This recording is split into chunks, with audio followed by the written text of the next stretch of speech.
아마도 모든 목회자 가정과 자녀들이 다 그렇다고 생각하는데요. 저희 집 아이들도 이 목사 가정에서 자라는 것이 되게 좀 부담스럽고 힘든 측면이 있는 것 같습니다. 최근에도 제 딸이 이제 자기 엄마한테 장문의 편지를 보냈는데, 이제 그 아이 허락을 받고 이제 저한테도 토스해줘서 그걸 제가 읽으면서 참 마음이 많이 아팠습니다. 이제 목사 딸로 살아가는 그 과정에서 본인이 견뎌내야 되고 억눌러야 되고 참아야 되고 또 많은 사람들의 시선을 견뎌내야 되는 그것들이 얼마나 큰 부담인가를 그렇게 자세하게 이제 필요한 글을 보면서 제가 참 마음이 아팠습니다. 그런가 하면은 제 막내 아들이 이 초등학교 2학년인가 3학년으로 기억을 하는데요. 저희 본가는 다 이제 미국에서 계시다 보니까 어머니와 또 우리 형제분들에게 이제 아이들 인사시키러 가끔 갈 때가 있었습니다. 한 초등학교 2학년 막내가 이제 그럴 때 이제 미국에 가서 자기 고모가 제 누나가 이제 이렇게 물었답니다. 너는 장래 희망이 뭐야? 그 어린애들한테 어른들 항상 묻지 않습니까? 그랬더니 이 녀석이 대답하기를 목사님 되는 거요. 그러더라는 겁니다. 보통 이제 믿는 가정은 뭐 그게 또 제일 좋은 답 아닙니까? 아이고 네가 그런 생각을 하는구나 그러면서 이제 뭐 칭찬을 하고 그랬겠죠. 그리고는 이제 한 2, 3년, 3, 4년 지나가지고 이 아이가 이제 초등학교 5학년인가 6학년인가 그쯤 됐을 때 다시 이제 미국을 방문했더니 저희 누나가 이제 그걸 기억하고 있는 겁니다. 그래서 이제 이 막내 아들 보고 너 예전에는 목사님 되는 게 꿈이라 그랬는데 지금은 꿈이 뭐야? 목사님 되는 게 계속 꿈이야? 그랬더니 얘가 하는 말이 아니요, 목사님 안 하기로 했다는 겁니다. 그래서 아니 왜 바뀌었어 꿈이? 그랬더니 얘가 하는 말이 정말 저를 마음 아프게 했습니다. 그 어린애가 뭐라고 얘기하는가 하니까 자기는 이제 목사님 안 합니다. 왜 안 하느냐? 아빠한테 누를 끼칠까 봐요. 이 초등학교 때예요. 이 어린애 머릿속에 이게 이제 혹시나 아빠한테 누를 끼치면 어떡하나 이런 생각이 얼마나 많았으면 자기도 아빠 뒤를 이어서 목사님이 됐다가 혹시나 우리 아빠한테 이게 누를 끼치면 어떡해. 참 고맙죠. 그 마음이 고맙기도 하면서 굉장히 마음이 그게 좀 복잡했던 기억이. 그리고 나서 이제 이 아이가 갖고 있는 그 마음의 상처가 이제 하나 있는데요. 6학년 때로 기억을 합니다. 이제 이 주일학교 그 선생님 너무 좋은 분이에요. 이런 분을 본 적이 없습니다. 6학년 때 반 담임 선생님이셨는데요. 이 제자들이 이제 20대가 됐는데 지금도 가끔씩 불러서 밥 사주시고 어떨 때 용돈도 주시고 막 선물도 주시고 막 이런 정성을 다하시는 분이세요. 그러니까 이제 한 6학년 아이들에게 이제 이런 말씀을 하신 겁니다. 주일 분반 공부 시간에 하신 것 같아요. 뭐 몇 주 전부터 했겠죠. 오늘 저녁에 영화 보여줄게. 그래서 부모님들 허락을 받고 이제 몇 시에 만나자 뭐 그랬던 것 같아요. 제 기억이 지금 어렴풋한데요. 그래서 이제 얘가 이제 물었겠죠. 저녁에 이제 반 친구들하고 영화 보러 가기로 했는데 가도 되느냐고. 이런 지하에 안 된다 그랬죠. 주일은 우리의 유익을 위해서 있는 날이 아니고 주일은 주님을 위해서 있는 날이야. 그래서 이 주일은 날 즐겁게 하고 내 유익을 위해서 영화 보고 이런 거는 할 수 있는 대로 안 하는 게 좋아. 그러고 이제 그 허락을 안 했더니요, 이게 얘한테 엄청 상처가 된 겁니다. 그래서 이제 저도 그게 너무 그날 얘가 너무나 많이 힘들어했기 때문에 그 기억하거든요. 막 울면서 하는 이야기가 친구들 다 된다는데 그 다음 말이 잊혀지지가 않아요. 집사님 집은 되는데 우리 집은 왜 안 되느냐고요. 그러면서 막 이제 울면서 항변을 했던 그 기억이 있어서 저도 그날을 기억을 해요. 근데 참 마음이 아팠던 게요, 이 녀석이 그게 마음에 큰 상처가 된 거예요. 그래서 이제 얘 마음에 늘 이제 목사님 집에서 내가 자라기 때문에 맨날 못한다 그러고 안 된다 그러고 이런 것 때문에 이제 상처가 좀 많았던 것 같아요. 얘가 이제 최근에 군대 갔다가 이제 제대를 했거든요. 제대를 하고 자연스럽게 오랜만에 이제 이 다섯 식구가 다 모여가지고 이제 이런저런 얘기를 하는데 이야기가 또 자연스럽게 또 화제가 된 거예요. 그러면서 애들이 이찬수 목사님 딸로 사는 게 얼마나 힘든지 아세요? 이찬수 목사님 아들로 사는 게 얼마나 힘든지 아세요? 막 이런 얘기들이 이제 막 나온 거예요. 평소에 이제 마음에 섭섭했던 거 뭐 이런 이야기가 막 쏟아져 나왔어요. 제가 좀 민망하기도 하고 그래서 저에게 이렇게 말했습니다. 이찬수 목사 아들로 사는 게 그렇게 힘들다면, 이찬수 목사 딸로 사는 게 그렇게 힘들다면 이찬수 목사 당사자는 어떻겠니? 나도 너무 힘들다. 나도 울고 싶다. 물론 이제 분위기를 이제 좀 어색하고 그러니까 이제 웃기려고 그런 말을 했죠. 그 한마디에 다 평정이 됐습니다. 그러고는 그 얘기 더 이상 안 하고 이제 재밌게 이제 오랜만에 같이 식사하면서 저녁에 좋은 시간을 보냈거든요. 그 다음 아침이 새벽이에요. 새벽에 딱 일어났는데 계속 이 녀석이 한마디가 맴도는 겁니다. 집사님 집은 되는데 왜 우리 집은 안 되는 겁니까? 맨날 우리 집은 이것도 안 된다 저것도 안 된다. 집사님 집은 다 되는데 그날 자기만 허락을 안 해줘가지고 그것이 너무 마음에 아픕니다. 저는 그게 그 새벽에 이제 제 마음에 미안하기도 하고, 그러면서 또 이제 사실 저는요, 제 인생에서 제일 두려운 게 제가 자기 연민에 빠지는 거예요. 전 가장 경계하는 게 이거거든요.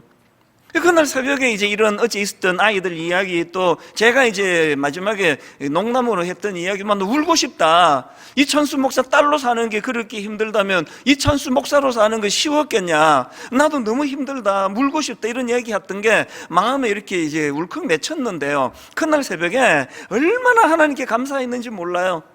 제가 하나님 앞에 막 이제 지난 세월을 돌아보면서 뭐 우리 아들이 그랬던 것처럼 내가 목사로 살면서 하나님 내게 너무 엄격하게 하셔가지고 집사님들은 다 되는데 나는 하면 안 되는 게 한두 가지였냐고.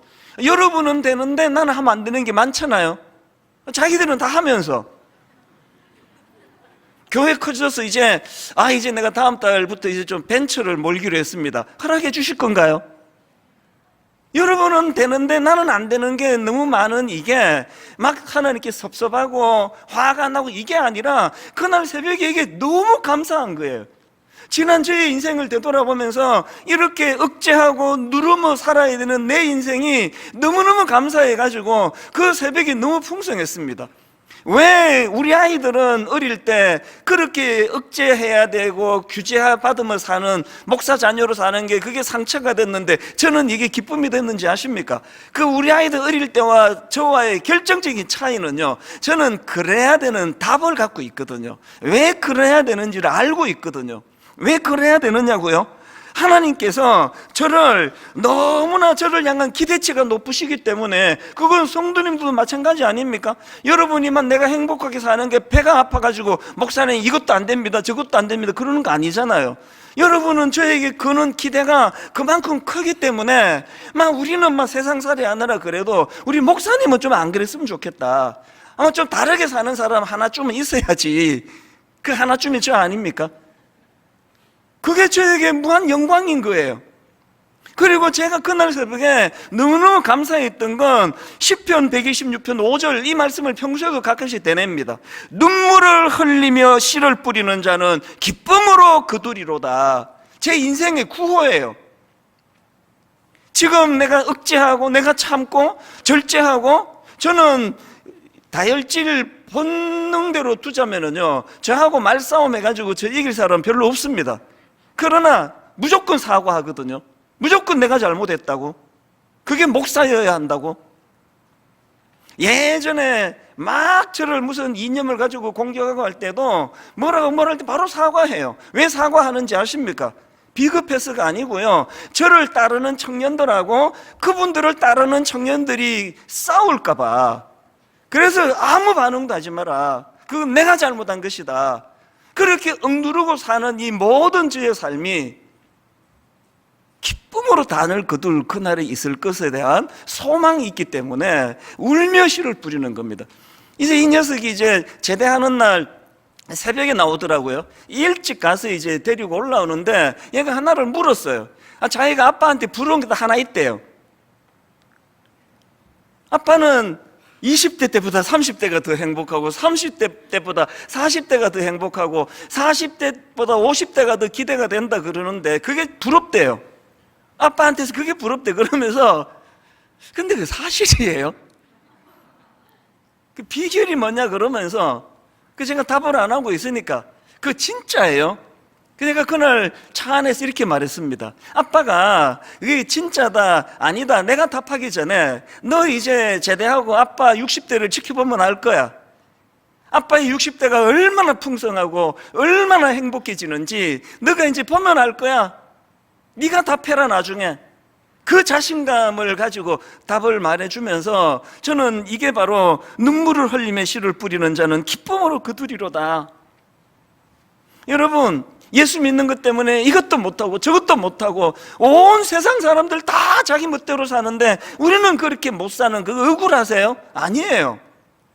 요즘에 뭐 이 세상을 보면은 막 마음껏 끝간데 없이 자기 본능대로 살아가는데 우리는 그렇게 살 수 없습니다. 그리고 이것이 절대로 하나님 앞에서 억울한 일이 아니에요. 제가 왜 이렇게 말씀을 시작하는가 하면요, 오늘 본문에 아브라함 부부가 딱 이 케이스입니다. 그들은 지금 13년이라는 긴 영적 침체기를 겪고 있는 상황 아닙니까? 아마 그 부름받은 이후로 가장 절망적이고 가장 오래된 침체기였다고 해요. 13년이라는 게 보통 세월입니까?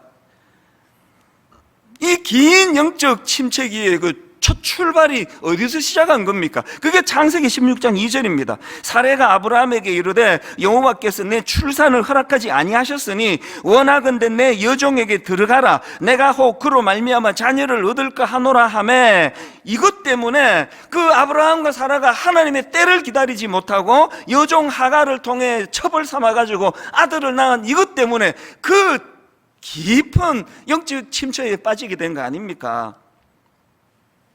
근데 제가요, 이거와 관련해서 이게 자료를 이제 설교 준비하느라 자료를 보고 모으고 하다가 너무 흥미로운 거 하나 발견을 했습니다. 여러분, 우리 중고등학교 때 배웠죠? 함무라비 법전 아시잖아요?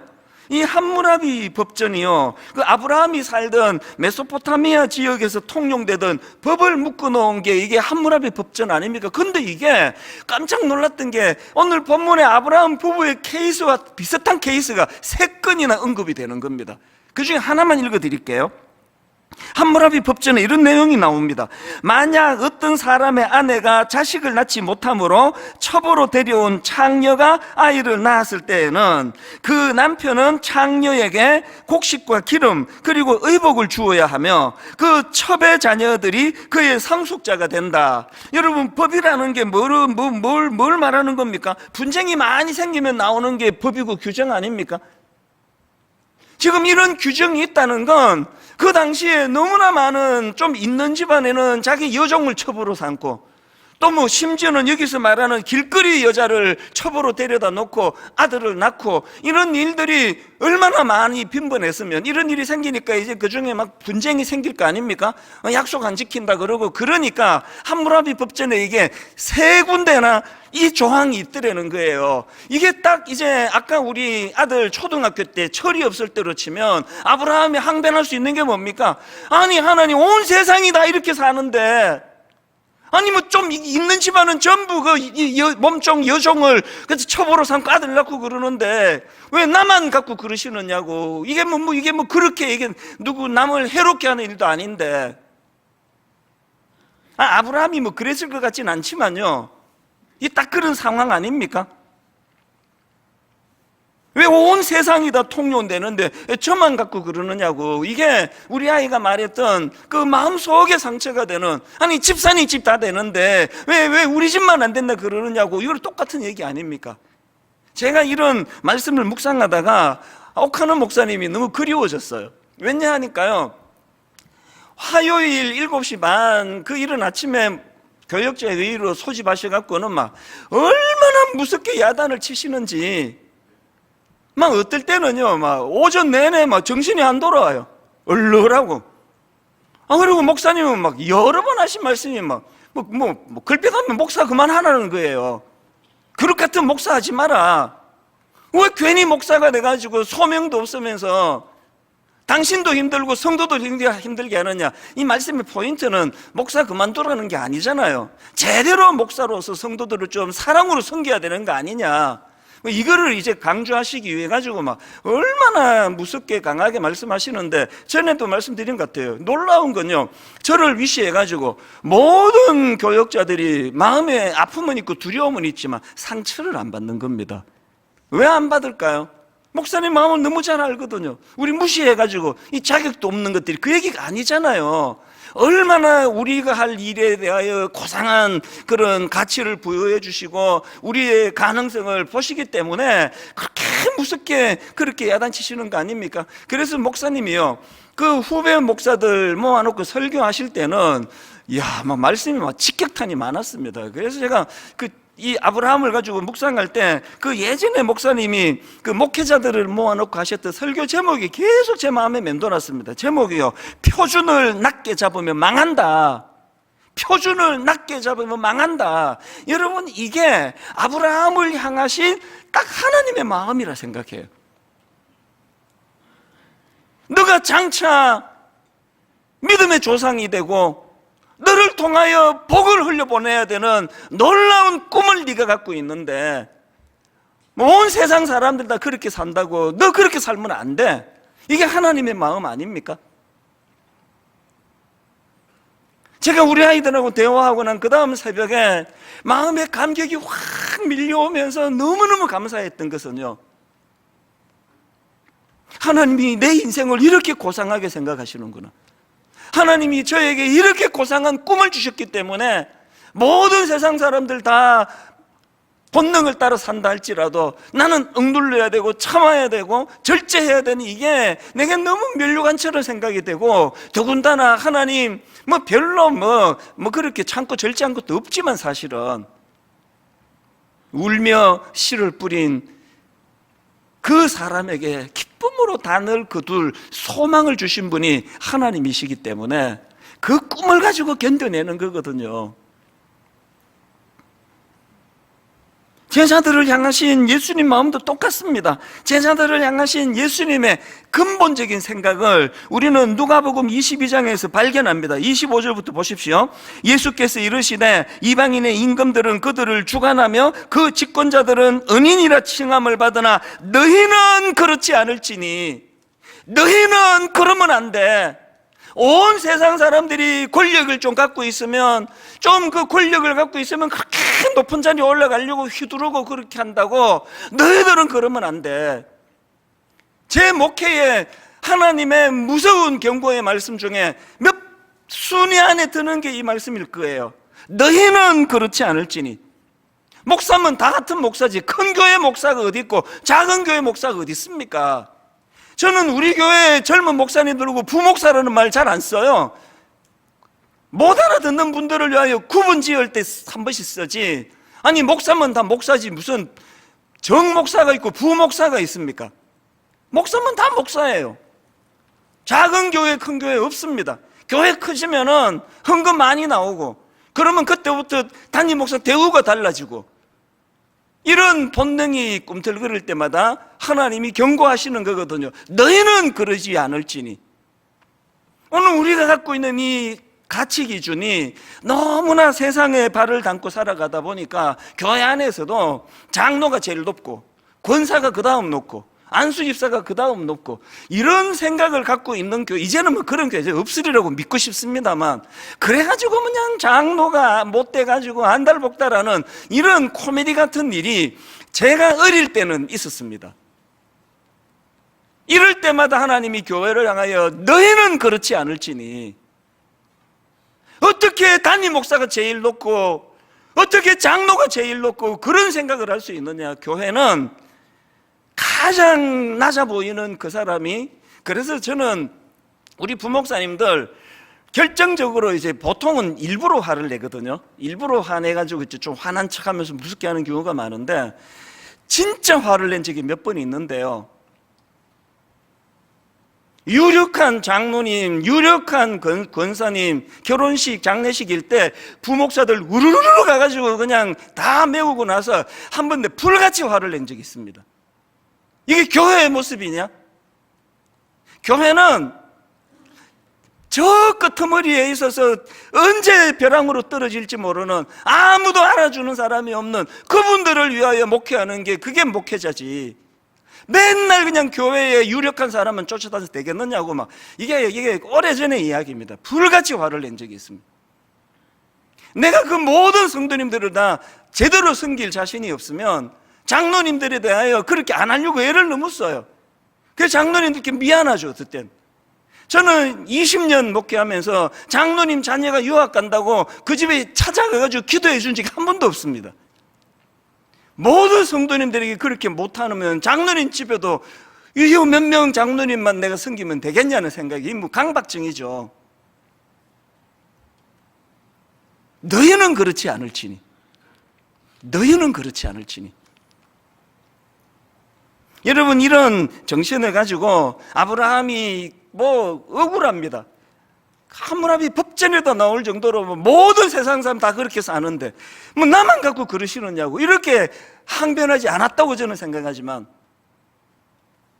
이런 의미에서 저는 오늘 이 본문 말씀을 가지고요, 우리가 추구해야 될 두 가지, 이거를 정말 마음에 저도 새기고 여러분도 새기기 원합니다. 첫 번째 추구해야 될 게 뭐냐? 여러분, 예수 믿는 여러분, 보다 높은 목표를 설정하셔야 돼요. 보다 높은 목표. 여러분, 지난주 설교 기억하시잖아요. 하나님이 13년의 침체기를 겪고 있던, 암흑기를 겪고 있던 아브라함을 찾아주셔가지고 가장 먼저 선언한 것이 엘샤다이, 나는 전능하신 하나님이라, 이렇게 선언하시고는 그것을 전제로 해서 두 가지 명령을 내리시는데, 지난 시간에 한 가지를 살펴봤습니다. 그게 뭐였죠? 창세기 17장 1절 다시 보십시오. 아브라함이 99세 때에 여호와께서 아브라함에게 나타나서 그에게 이르시되 나는 전능한 하나님이라, 나는 전능한 하나님이라. 그 다음에 첫 번째 명령, 너는 내 앞에서 행하라. 이거 지난 시간에 살펴봤고요. 오늘 두 번째 주신 걸 살펴보는데, 하나님이 주시는 두 번째 명령은 완전하라예요. 완전하라. 여기 나오는 완전하라라는 이 단어는 히브리어로 타밈이라는 단어인데요, 흠이 없다, 이런 뜻을 가진 단어예요. 지난 몇 주 동안에 저는 타밈이라는 단어를 굉장히 깊이 묵상을 했습니다. 구약에 이 단어가 여러 군데 나오는데, 신명기 13장 13절, 너는 너의 하나님 여호와 앞에 완전하라. 타밈, 그대로 드러나는 내용 아닙니까? 그런데 제가 이 타밈이라는 단어를 주목한 이유가 있습니다. 레위기 1장에도 이 단어가 나옵니다. 레위기 1장 3절, 그 예물이 소의 번제이면 흠 없는 수컷으로, 이 흠 없는 이 타밈이에요. 그러니까 지금 하나님께서 아브라함에게 거시는 기대가 뭐예요? 엄청난 기대를 거시는 겁니다. 하나님께서 아브라함에게 나와 함께 동행해야 된다, 이거 하나 명령하시고, 그 다음에 바로 타밈, 완전하라. 어느 정도로 완전하느냐? 하나님 앞에 제사 드릴 때 가장 귀하고 아름다운 흠없는 제물을 필요로 하듯이 하나님 앞에 그런 존재로 살아가거라. 하나님의 기대치가 엄청 높다는 걸 알 수 있는 거 아닙니까? 그리고 아브라함에게 주신 하나님의 꿈이 너무나 크고 놀랐기 때문에 이런 큰 꿈을 가진 사람다운 그런 아름다운 목표를 갖고 살아야 되는 거, 이걸 주님이 요구하시는 거거든요. 제가요, 이 부분을 묵상하다가 되게 부끄러운 장면 하나가 불쑥 떠올랐습니다. 오래전입니다. 그때는 이제 우리 드림센터도 없을 때예요. 그래서 요 뒤에 이제 사무실이 조그만한 게 있었고요. 그리고 이제 여기서 이제 차를 타고 한 5분 정도 가면은 여기에 그 시에서 하는 헬스클럽이 있어요. 이게 제법 큽니다. 그리고 이제 시에서 하다 보니까 뭐 엄청 쌌습니다. 제 기억으로 한 그때 3만 원인가 4만 원인가 그렇게 이제 저렴하게 하고요. 그리고는 당연히 이제 뭐 트레이너 이런 사람 많이 둘 수가 없으니까 아주 젊은 여성 트레이너 한 사람이 계속 이제 다니면서 자세도 교정해주고 이제 이런 일을 했던 상황인데요. 여러분, 나이가 아무리 들어도요, 이 땅의 모든 제자들은 스승에게 인정받고 싶어요. 그래서 이제 제가 이거를 하면서 계속 그 트레이너가 자세가 좋은데요 그러면 막 기분이 좋고 난 그 선생님께 인정받고 싶었어요. 그리고는 이제 그 엮기라 그러잖아요. 바벨 가지고 이렇게 이제 하는 엮기를 하는데 아마 처음에는 이거 막 겨우 들고 그랬는데 이게 몇 달 하니까 이제 막 쑥쑥 들리는 겁니다. 이거 들 때마다 난 우리 선생님 안 지나가나 많이 늘었네요. 그 얘기는 듣고 싶었는데 안 하더라고요. 그런데 찬스가 왔습니다. 그날도 막 너무나 씩씩하게 제가 엮기를 드는데 그분이 지나가다가 딱 한마디 했어요, 저한테. 근데 그 답은 그분의 말은 내가 원하던 말이 아니었어요. 이렇게 말하는 거예요. 근데 아저씨는 무게를 왜 맨날 그것 갖고 그렇게 드세요? 무게 더 늘릴 때가 됐는데 여기 바벨 있잖아요. 바벨에 이 둥그런 거 이거 점점 무거운 거 해야 되는데 그날 그 부끄러움은요 막 다 사람들 듣는데 아저씨는 맨날 이렇게 가벼운 거 들고 그러느냐고 그러는 그게 여러분 그 트레이너의 그 말이 내 인생의 경고가 됐습니다. 종종 떠올려요. 영적으로 전 그게 메시지거든요. 오늘 여러분 여기 예수 그래도 좀 오래 믿으신 여러분 그날의 그 장면을 상상해 보세요. 40대 아저씨가 무겁지도 않은 거 들고 이러면서 굉장히 대견해하고 있는 그게 혹시 영적으로 여러분의 모습 아닙니까? 이 바벨 좀 이제 무게 좀 옮겨야 되는 거 아닙니까? 담임 목사가 되고 나니까요, 청소년 사회 갈 때 시절은 꿈도 못 꾸던 어마어마한 이런 시험이 엄청 많더라고요. 그럴 때마다 전 그 트레이너 생각을 해요. 엄살 부리지 말아야지. 내가 그래도 담임 목사인데. 그러고 나니까 이 시험 앞에 뭐 여러분들 좀 알잖아요. 뭐 별의별 모함 다 당하고 뭐 수치 다 당하고 해도요 별로 어려움 없이 지나갔습니다. 왜? 이제 하나님이 이 바벨 무게를 옮겨 주시나 보다. 여러분 우리 모두가 하나님 앞에서 이제는 그 초등학교 애가 그 집사님 집은 다 되는데 우리 집은 왜 안 되느냐고 하소연하는 그런 단계는 넘어서야 될 때 아닙니까? 그래서 여러분 정말 같이 꿈을 꾸시면 좋겠습니다. 여러분 우리 보다 높은 목표를 설정하자고요. 보다 높은 꿈을 꾸는 자들이 반드시 겪어야 되는 보다 높은 목표를 가지고 그렇게 달려가는데 그 보다 높은 목표가 고린도전서 11장 1절에 나옵니다. 사도 바울의 위대한 목표, 내가 그리스도를 본받는 자가 된 것 같이. 놀랍게도 사도 바울의 목표는 그리스도 닮기예요. 그럼 이찬수 목사 닮기 한 이틀만 하면 될 거예요. 성경의 인물 닮기 조금 힘은 더 들겠죠. 그런데 여러분 바벨의 무게를 달리해야 돼요. 내가 그리스도를 본받는 자가 된 것 같이 너희는 나를 본받는 자가 되라. 저는 이 구절을 갖고 막 휘두르고 싶지 않아요. 막 우리 부목사님들한테 너희는 나를 본받는 목사가 되라 한 번도 그런 말 해본 적 없고 생각해 본 적이 없습니다. 그러나 우리 새아이에게는 당당히 이렇게 말하기를 원해요. 너희 아빠가 부족하지만 그리스도를 본받으려고 애쓰는 사람인 거 알지? 너희는 그런 아빠를 닮았으면 좋겠어. 이런 고상한 목표를 가지고 달려가게 되시기 바랍니다. 두 번째로요, 추구해야 될 게 하나 더 있습니다. 이런 고상한 목표를 설정하되 두 번째, 하나님과 함께 그 목표 이루어 가기예요. 하나님과 함께 그 목표를 이루어 가자는 겁니다. 제가 흠모하는 인물 중에서 세례 요한 참 흠모하는데요, 누가복음 1장에 보니까 세례 요한의 부모님인 사가랴와 엘리사벳에 대해서 평가하는 게 나옵니다. 자, 한번 보십시오. 누가복음 1장 6절.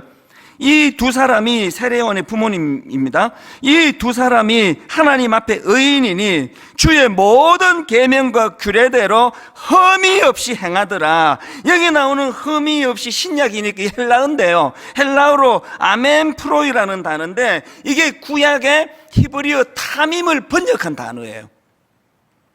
아브라함 보고는 타밈, 완전하라를 명하셨는데 세례요한의 부모님에게는 이 사람은 그것을 이루고 있다, 그런 내용이니까 이게 굉장히 도전이 되잖아요. 노아도 마찬가지입니다. 창세기 6장 9절입니다. 이것이 노아의 족본이라 노아는 의인이요 당대의 완전한 자라. 이게 타밈이거든요. 아브라함 보고는 타밈을 이루어야 된다 명령을 하시는데 노아 보고는 타밈을 완전한 자로 이룬 사람이라는 그 이야기를 지금 기록하고 있는 거 아닙니까? 다윗도 마찬가지예요. 시편 18편 23절 또한 나는 그의 앞에 완전하여, 이 완전하여 이것도 타밈이에요. 타밈.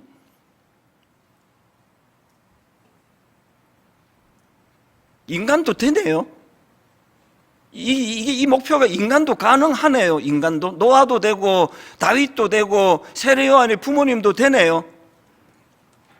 우리라고 왜 안 될까요? 사실 저는 학교 다닐 때 막 전교 1등, 뭐 반에서 1등 이런 거 해본 적이 없습니다. 그러나 저는 또 공부 아주 못하진 않았어요. 비결이 있습니다. 여기 지금 우리 청소년이 와 있다면 전교 1등을 해본 적이 없는데 그래도 적당히라도 하고 싶은 사람 내 얘기 잘 들어야 됩니다. 저는 공부 잘한 사람 아니에요. 그러나 비결이 하나 있는데요, 전교 1등 또 전교권에 있는 애를 친구 만들려고 얼마나 노력을 했는지 모릅니다. 엄청 노력을 해요. 그러면서 내가 그 친구 볼 때마다 마음으로 속삭여. 이해가 되는데 내가 왜 안 돼? 나는 왜 안 돼? 자꾸 독백을 하는 거예요. 이게 좀 고상한 질투심, 건강한 질투심이라고 이제 그렇게 이름을 붙여보는데요, 목회하면서도 마찬가지예요. 목사님 설교를 들으면서 얼마나 질투심을 느끼는지 모릅니다. 아니 옥하는 목사님 저렇게 설교가 되는데 왜 나는 저렇게 왜 안 되라는 법이 어디 있냐고. 그 목표가 점점 높아져가지고, 여러분 그거 아세요? 오늘 본문을 묵상하면서 노아를 내 라이벌 삼기로 했습니다. 완전한 저 노아가 되는데 왜 나는 안 되느냐고. 왜 나라고 왜 못할 이유가 있냐고. 아니 세례요한의 부모도 되는데 우리 새아이의 부모 우리는 왜 안 되느냐고. 그래서 우리가 여러분 노아도 또 다윗도 세례요한도 우리 라이벌로 삼으려면요 분석해야 돼. 제가 공부 아주 못하지는 않은 이 비결이 있다고 그랬잖아요. 저는요 정말 공부 잘하는 애랑 친하려고 노력을 많이 한 사람이에요. 막 쇼도 여러 번 했어요. 이렇게 생일을 알아내고는요, 막 남자끼리 그거 되게 이상해. 서점 가가지고 막 얘 생일 이제 믿는 애들이니까 주로 막 거기다가 막 성구 적어가지고, 그리고는 우연히 마주치는 척하면, 이거 보통 남자들이 여자 꼬실 때 하는 거 아닙니까? 나는 전교권에 있는 애랑 친하려고 이런 몸부림을 쳤어요. 그리고는 기다렸다가 만나놓고는 너 줄 거 있다 그러면 이 생일 선물이야. 그 기어이 친구를 만들고는요, 그리고 이제 뭐 기말고사 이런 거 있으면 우리 집에 가자자, 숙식 무료, 막 후라이 그때 그 귀한 달걀 후라이 같은, 우리 평소에는 안 해주는데 막 부탁해가지고 어머니 부탁해서 막 밥상에 막 올려주고, 그러면서 공부 같이 하자 그래가지고요, 얘가 잘 때 자고 얘 공부할 때 하고 따라 하니까 되더라고요. 여러분 노아를 라이벌로 삼고 싶으세요? 노아를 분석해야 돼요. 여러분들이 다윗을 라이벌로 삼고 싶으면 어떻게 완전한 자가 됐는지 분석해야 돼요. 먼저 노아를 보세요. 창세기 6장 9절 다시 보십시오.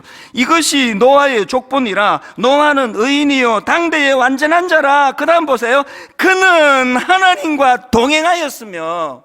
비결 아시겠죠? 내가 맨 땅에 헤딩해서 완전한 자 되는 게 아니에요. 전교권에 있는 애들을 보니까 하나님과 동행하는 거더라고요. 다윗도 마찬가지입니다. 앞에서 언급했던 시편 18편 23절 다시 보십시오. 또한 나는 그의 앞에 완전하여 그랬는데 이게 어떻게 가능했는가 보니까 여러분, 다윗이 이렇게 노래할 수 있기까지 시편 16편 8절 내가 여호와를 항상 내 앞에 모심이여. 자기가 잘나서 된 게 아니더라고요. 오늘 본문의 구조도 마찬가지 아닙니까? 오늘 본문 1절 다시 보십시오. 아브라함이 99세 때에 여호와께서 아브라함에게 나타나서 그에게 이르시되 나는 전능한 하나님이라. 두 가지 중에 전제가 뭡니까? 첫째, 너는 내 앞에서 행하여 walk before me. 지난주 우리가 살펴봤잖아요. 완전하기를 원하느냐?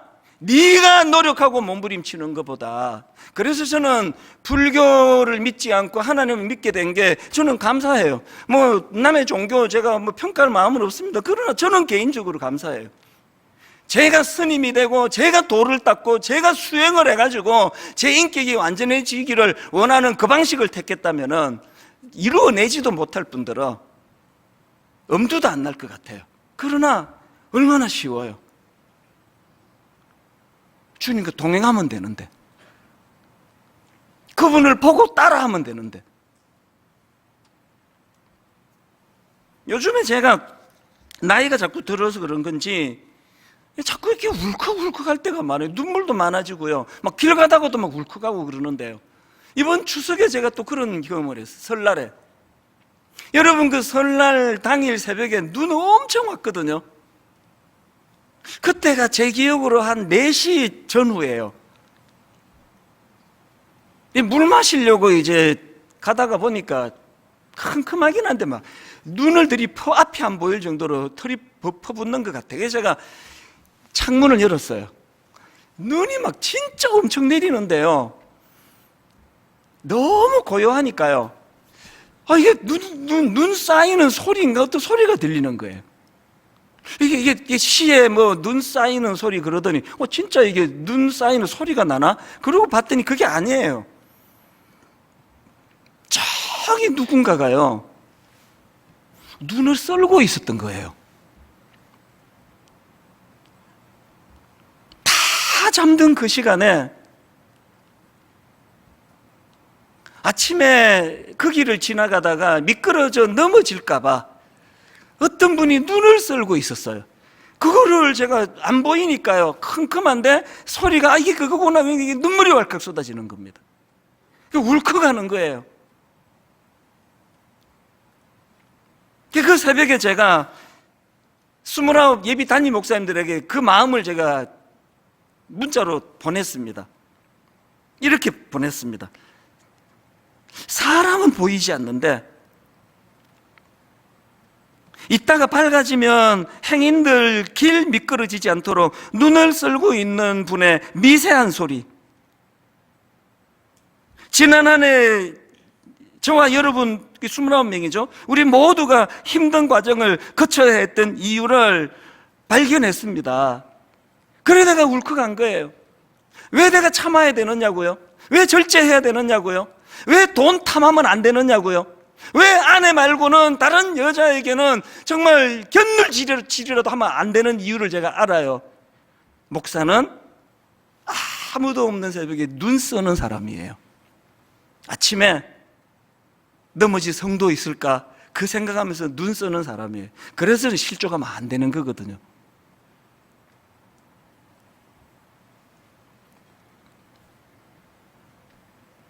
여기까지가 이제 원래 설교 원고 준비한 건데요, 사족 하나만 붙이겠어요. 오늘 새벽에 이제 오늘 당회가 열리거든요. 29 목사님들과 이제 그 담당 성도님들이 함께 이제 교회를 설립하는 데 들어가는 초기 비용을 그거 이제 분당 우리 교회가 감당해야 되잖아요. 그거를 이제 전체를 오늘 새벽에 저는 받았어요. 그러고 이제 금액을 보니까 뭐 있는 대로 기도 제목으로 제가 다 오픈할게요. 총 금액이 286억 청구가 됐습니다. 처음에보다도 이제 몇십억이 더 늘어났어요. 그래서 제가 이제 참 장로님들께 저는요 늘 죄송한 사람이에요. 막 계속 일 저지르니까 막 비전을이랍시고 계속 뭐 일 터트리니까, 그래서 이제 뭐 지난번에 말씀드렸지만요, 우리가 이 돈이 없습니다. 그리고 뭐 대형 교회가 뭐 돈 없어가지고 부끄럽지도 않아요. 그럼 잘 썼어요. 그리고 드림센터 저 빚 갚느라고요. 막 우리 주일학교는 뭐 완전 독립군 자식처럼 키웠습니다. 막 계속 허리 쫄라매고 막 긴축하고. 그리고 이제 저 2년 있다가 이제 사회에 환원해야 되니까 좀 활용할 수도 없고. 잠깐 고민이 되더라고요. 그거를 보면서 그거 어떻게 해야 되나? 그래서 여러분들한테 있는 대로 다 오픈하고 우리 다음 주일날 한번 헌금하기로. 절대 뭐 작정해라 뭐 또 막 이런 거 안 합니다. 그리고 여러분 지금 경제적인 여건이 안 되시는 분은 잊어버리세요. 헌금 안 하셔도 됩니다. 그리고 또 뭐 드림센터 아직 기정 안 한 거니까 드림센터 담보로 해가지고 이제 은행 융자 얻으면 돼요. 돈이 모자라서가 아니라 함께 십시일반 하잖아요. 그리고 지금요 너무 고맙게도 분당 우리 교회 성도 아닌 분들이 너무 고맙게도 그렇게 헌금들을 해주세요. 거의 한 30-40%를 해주시는 것 같아요. 그저 사양하지 않는 이유가 뭔지 아시잖아요. 그렇게 286억이 모아지면은요, 그거를 가지고 우리가 초기 비용으로 쓰고 교회가 자립을 하면 그거 다 그대로 회수할 겁니다. 분당 우리 교회로 갚는 게 아니라 공동 통장에다 넣고 286억은 분당 우리 교회 거 아닙니다. 이거 한국 교회 거예요. 이제 한국 교회에서 이거 숨길 거예요. 그래서 당당하게 요구할 수 있다고 생각합니다.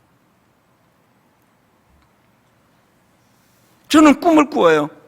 이 일로 29교회가 잘 세워지고 4월 첫 주일날 스타트가 되고 올 연말까지 11교회가 더 세워지기를 원해요. 이미 개척된 교회 조금만 밀어주면 설 수 있는 교회들을 어느 정도로 섬길지 모르지만 그게 지금 많은 문의가 들어오는데요, 아직 결정된 거 없습니다. 지금 또 고민해 나가야 돼요. 아주 객관적으로 도와야 될 교회들을 선정을 해서 또 세워서 나갈 거예요. 결론을 제가 오늘 새벽에 이렇게 맺기를 원합니다. 이사야 43장 18절, 너희는 이전 일을 기억하지 말며 옛날 일을 생각하지 말라.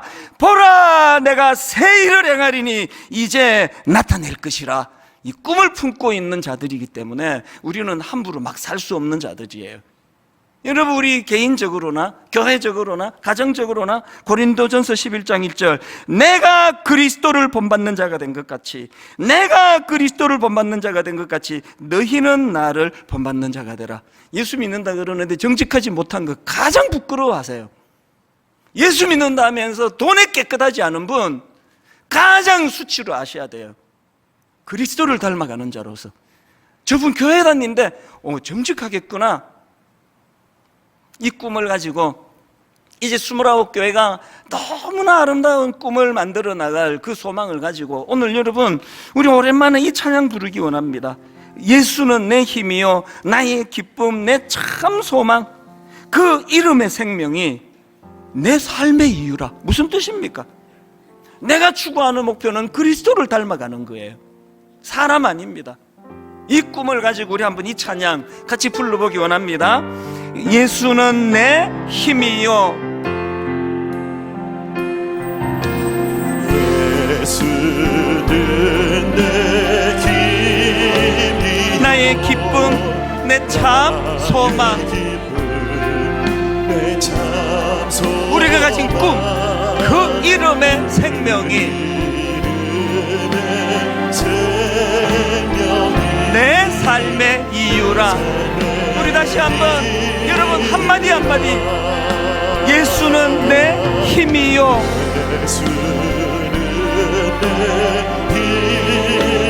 나의 기쁨 내 참 소망. 그 이름의 생명이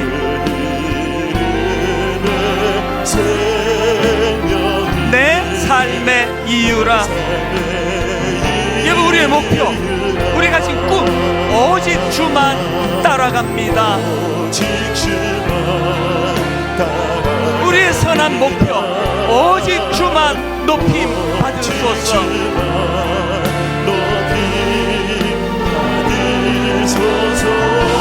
선포하기 원합니다. 내 평생에 그 이름을, 그의 선하심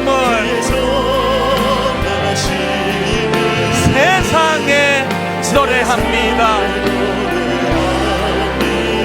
그 이름의 크신 능력,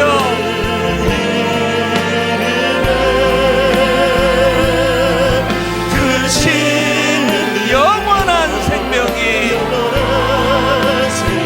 내 삶의 이유라. 내가 사나 죽으나 우리가 가진 거룩한 목표, 그 이름을 위하여 내 모든 것 다 드리니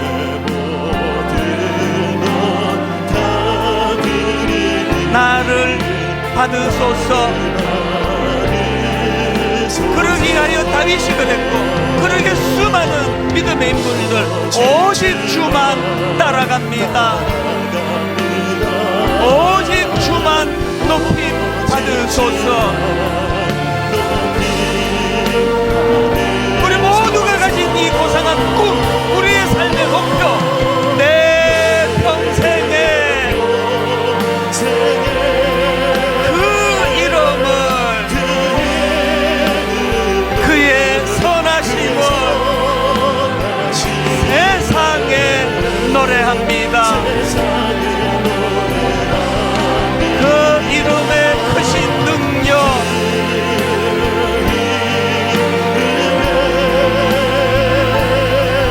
크신 영원한 생명이 내 삶의 이유라. 우리 다시 한번 마음을 담아 결의를 가지고 선포합니다. 오직 주만 따라갑니다. 오직 주만 높임 받으소서. 시시하게 사는 인생 아닙니다. 내 평생에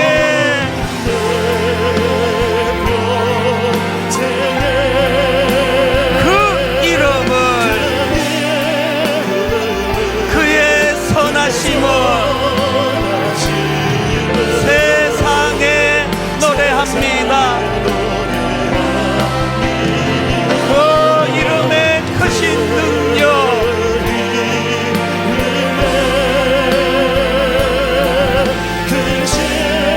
영원한 생명이 내 삶의 이유라. 할렐루야 찬양하세.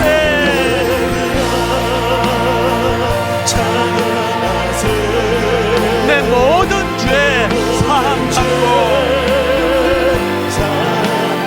주 예수와 동행하니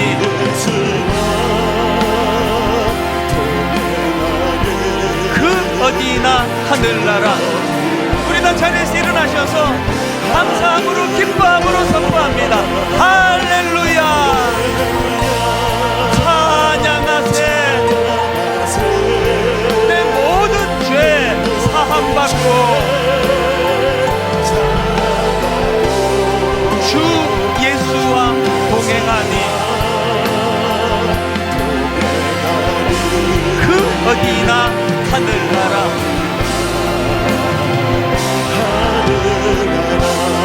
각자에게 주신 은혜 붙잡고 기도하기 원합니다. 공통된 기도 제목, 시시하게 살지 않기 원합니다. 시시한 인생 되지 않기 원합니다. 온 세상 사람들 다 그렇게 막 산다 할지라도 우리는 그럴 수 없는 이유는 하나님이 우리를 너무나 고귀하게 인정하시기 때문이요, 울며 씨를 뿌린 자에게 기쁨으로 단을 거두는 그 꿈을 주셨기 때문입니다. 하나님, 시시하게 살지 않기 원합니다. 아버지, 주님을 닮아가는 고상한 목표를 가지고 달려가기 원합니다. 29교회 손에 손을 맞잡고 정말 아버지, 이 땅에 하나님이 찾으시는 바로 그 교회를 향한 꿈을 꾸고 나아가기를 원합니다. 한 목소리로 통성으로 기도하시겠습니다. 살아계신 하나님, 오늘 우리를 하나님의 자녀로 불러주셨는데 하나님, 표준을 낮추면 우리 모두가 다 망한다는 이 말씀을 뼈에 새기고 마음에 새기기를 원합니다. 하나님, 우리 모두가 다 마음에 담기를 원합니다. 살아계신 하나님 아버지, 우리들 삶 가운데 높은 목표를 아버지 함께 주시기를 원합니다. 표준을 낮게 잡으면 망할 수밖에 없다는 이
가지고 그 소망을 가지고 아버지 꿈을 가진 자들이 달려가는 것을 구주를 향하여 나아가도록 인도하여 주시기를 원합니다.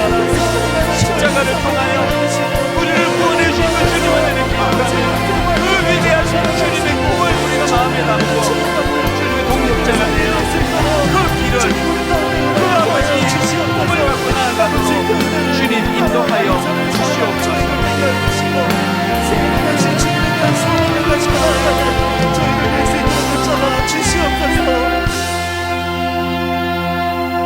너희는 이전 일을 기억하지 말며 옛날 일을 생각하지 말라. 보라, 내가 새 일을 행하리니 이제 나타낼 것이라.